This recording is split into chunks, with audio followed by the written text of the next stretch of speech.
전화가 연결이 됐습니까? 여보세요? 네, 안창민입니다. 안녕하세요. 아, 예, 예, 예. 전화기가 문제가 있었던 것 같습니다. 죄송합니다. 아유, 압니다. 예, 예. 예, 그 정진석 자유한국당 의원의 그 노무현 전 대통령 관련 발언 있지 않습니까? 네네. 참 언제까지 이렇게 이런 발언 가지고 이렇게 논란이 계속 될 수밖에 없을 것인가 이런 생각이 드는데 네네. 지금 그 노건호 씨하고 권양숙 여사께서도 지금 정진석 의원 고소를 했잖아요. 네, 맞습니다. 요 파문은 좀 어떻게 좀 보고 계십니까? 어, 사실은 더 이상 이런 치졸한 이런 정치 공세가 이루어지지 말아야 되는데, 네. 다시 이런 상황을 보는 국민들 입장에서는 매우 답답한 입장입니다. 뭐, 정의원과 자유대항은 이명박 정권의, 어찌 보면은, 네. 그 후신이라고 생각할 정도로 네. 그 명맥을 이어온 정당이잖아요. 네. 그럼에도 불구하고 이명박 정권의 국정농단이 사실로 드러나는 과정에서 예. 이제 그거 책임을 벗어나기 위한 이러한 형식으로 노무현 대통령을 다시 끌어오는 정치 한복판으로 이런 모습으로 받아들일 수밖에 없기 때문에 네. 이런 정치보복 프레임을 짜고 노무현 대통령을 다시 한번 고인을 모욕하는 이런 행태는 결코 좀 용서하기 힘든 그런 상황이다. 뭐 이렇게 생각할 수밖에 없습니다. 그러니까 지금 이명박 전 대통령에 대한 수사가 계속 이렇게 압박이 들어오는 것 같으니까 네네. 이제 그 단순히 이제 막말 파문 뒤에 계속 공방이 좀 이어졌지 않습니까? 네네. 그러니까 자유한국당이 노무현 전 대통령 뇌물수수 의혹, 네. 자유한국당의 주장에 따르면 네네. 뭐 이런 의혹도 이제 다시 수사를 해야 된다라고 이제 주장을 하고 있는데 매우 파렴치 않은 모습이죠, 그런. 재수사가 사실상 불가능하다는 것은 예. 그들 자신도 알 것입니다. 네.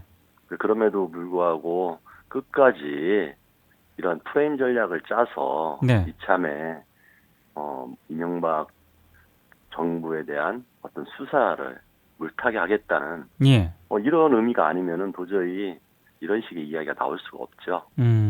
결국은 이런 정치적 공세를 통해서 예.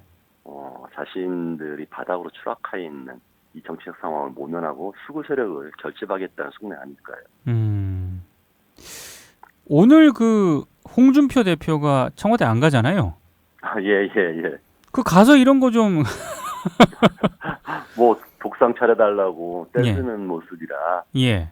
결국은 국민들이 볼 때도 그렇게 할 말이 많으면은 예. 가서 이런 이야기를 대통령 연전에서 할 얘기 하라. 이렇게 이야기할 수밖에 없을 텐데. 네. 그럼에도 불구하고 막상 면전에서 그런 이야기 할 수 없는 상황을 이겠죠. 그 정도의 뻔뻔함은 또 없을 거라고 봅니다. 그 정의당 이정미 대표는 오늘 가서 어떤 얘기를 혹시 하실 계획이신가요? 그래도 오늘 회동 자체가 예. 이제 외교안보 사안에 대해서 예. 그걸 중심으로 나올 것이기 때문에 지난 방미 이후에 네. 그다음에 그 방미 과정에서요 대통령의 입장을 충분히 들을 거고요. 예. 그럼에도 불구하고 지금 사드 문제나 외교안보의 중심축이 국민들이 바라는 그런 방향으로 아주 단호하게 가지 못하는 건 아니냐. 네.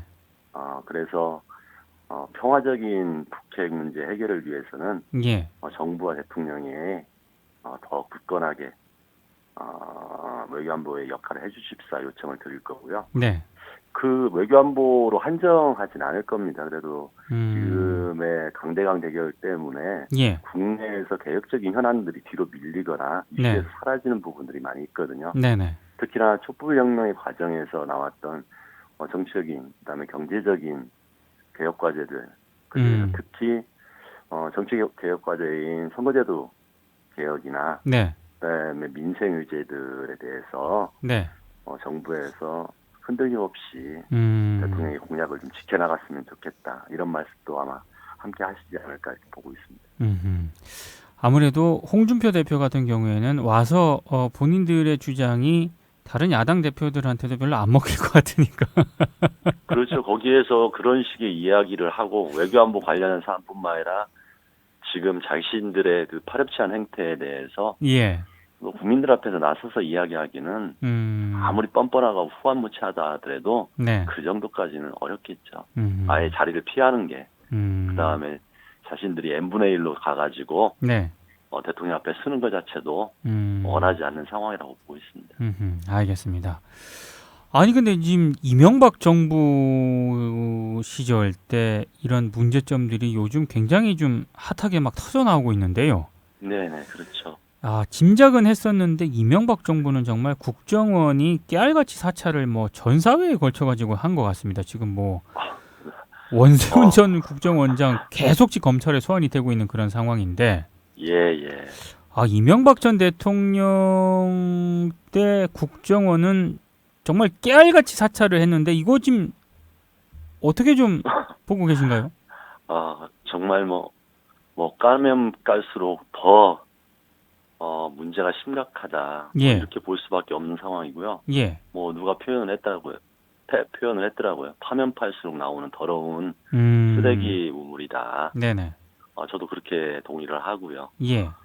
이런 상황을 국민들이 볼 때는 분명히 예상할 수 있는 수준이다 이렇게 생각했는데 이렇게 치졸하고 이렇게 디테일하게 네네. 자신들이 할 수 있는 최악의 상황들을 다 악용했다.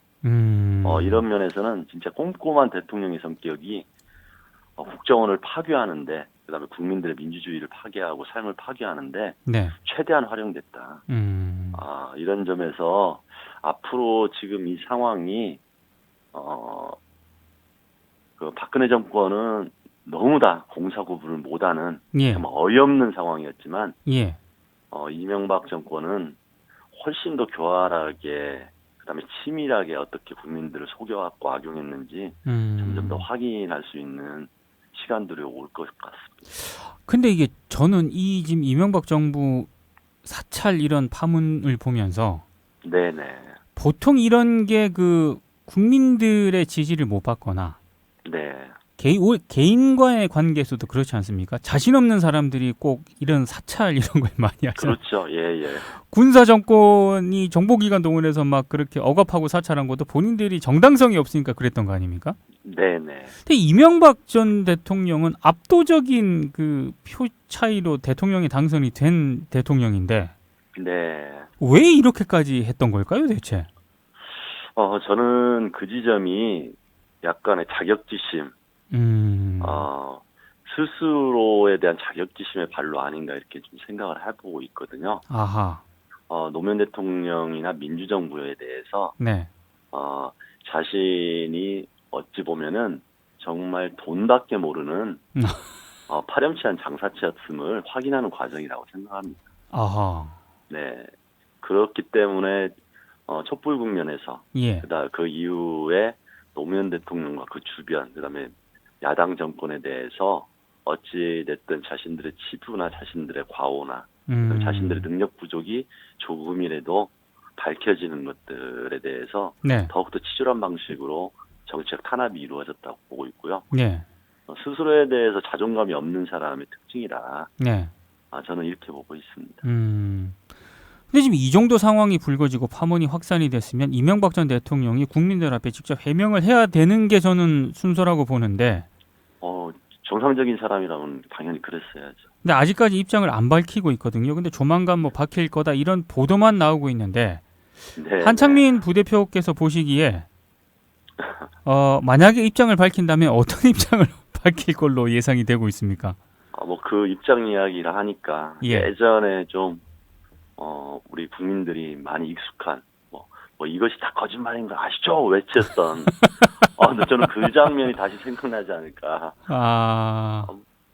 지금 측근들이 슬슬 정치 보복인 거 아니냐. 이런 식으로 흘리듯이 결국은 정지석 의원과 똑같은 방식으로 다른 용어를 써서 이것은 과거의 정권에 대한 현 정권의 어쩔 수 없는 정치 보복의 일환으로 이렇게 나가고 있다.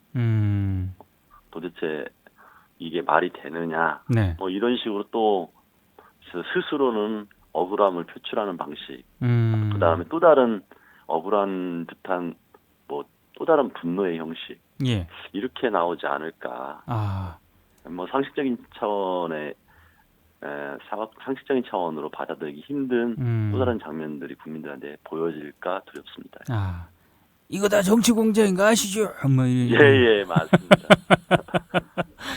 아, 뭐 그때 어떤 입장을 한번 내놓는지 한번 같이 지켜보면 될 것 같고요. 예. 그 국정원 사찰 이 MB 정부 국정원이 사찰한 여러 지금 내용들이 지금 공개가 되고 있는데 네네. 특히 뭐 미디어와치라든가 조중동 보수 언론을 이용을 해가지고 의견 시국 광고 이렇게 낸 걸로 또 이 좀 파악이 되지 않습니까? 네네. 야, 이거는 좀 어떻게 보십니까? 이 지금 언론을 통해서 물론 이 언론 입장에서는 아, 우리 뭐 광고 받고 광고비 받고 광고 낸 거다 이렇게 얘기를 할 수도 있겠습니다만, 예. 전 참 이런 거 보면서 예, 그러니까 언론 장악 문건도 드러나고 있지 않습니까? 그만큼 사실은 미디어의 소중함을 정말 잘 아시는 분이다. 아하, 예, 조금 전에 이야기했던 다른 방식의 정치 공작과 네, 딱 맞물려서 예, 사용 가능한 모든 것들을 했다. 네, 뭐 결국은 광고비까지 요구하면서까지 이러한 것들을 또 매치시켜서 하는 거 보면은 예, 이명박 대통령이 지금 트럼프의 교활한 트럼프 아닌가 이런 생각이 들어요. 아하, 예.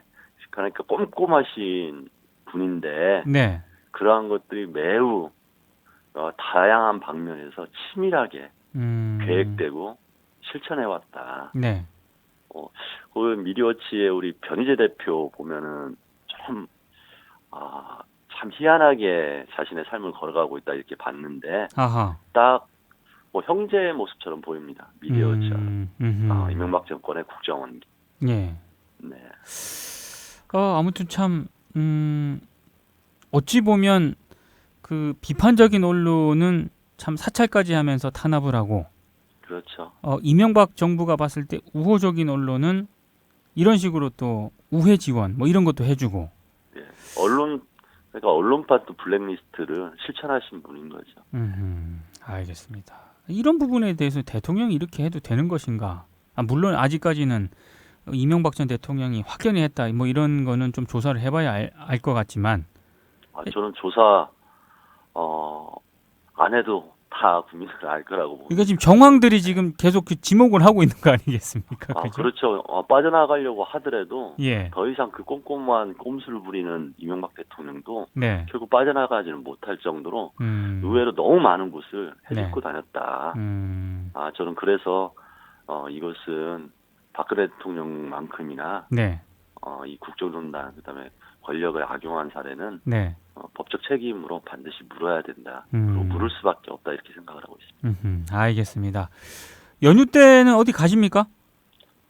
우선은 뭐 특별하게 어디를 가는 곳은 없고요. 예. 기본적으로 해야 될 일 하면서 예. 가족들과 뭐 지인들과 시간을 보내면서 정책 상황을 지켜보아야 할 것 같습니다. 아하, 알겠습니다. 연휴 끝나고 네네. 예, 또 뵙도록 하겠습니다. 네, 연휴 잘 보내십시오. 예, 고맙습니다. 네, 고맙습니다. 네, 한창민 정의당 부대표였습니다.